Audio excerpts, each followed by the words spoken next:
erste Woche, ich hatte so viel Regeln. Ja, es war Dezember, ich komme heim und die Fenster sind offen und er ist nicht daheim und so. Einfach so, ja.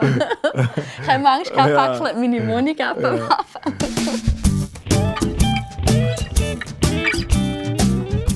Ich bin Vanessa, bin 30, aus Schaffhausen, wohne heute in Zürich mit meinem Mann Ed.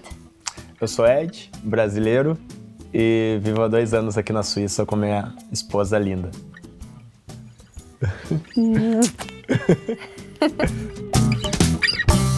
Das war Ostern in Rio de Janeiro und wir hatten eine Privatparty. Mein Kollege hat eine Freundin, sie ist Vanessas Kollegin. Sie ist von Porto Alegre auf Rio gekommen, wir haben zusammen Ostern dort verbracht und irgendwie am Abend um 11 Uhr läutet ihren nicht offiziellen Freund an und sagt, hey, wir sind hier an einer Party, kommen doch auch noch. Ja, es war eine riesige Samba Party, etwa 150 Leute von einem Fußballer in Rio de Janeiro. Ich wollte zuerst gar nicht dort hingehen. Ich habe gesagt, da will ich dort. Aber dann, ich war aufs WC und dann, als ich zurückgegangen bin, dann, wer ist das? Ich habe mich vorgestellt und so, ich bin Ed.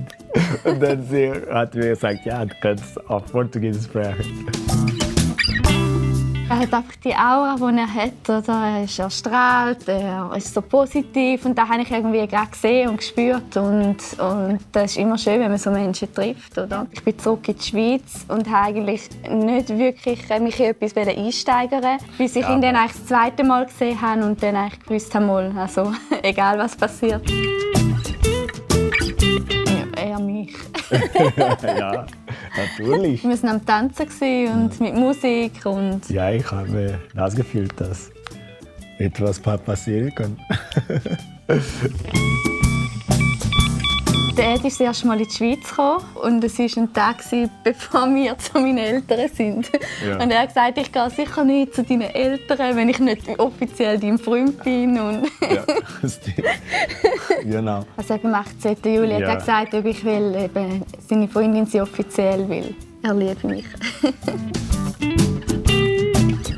Ja, sicher. Ja, sie ist meine Liebe des Lebens.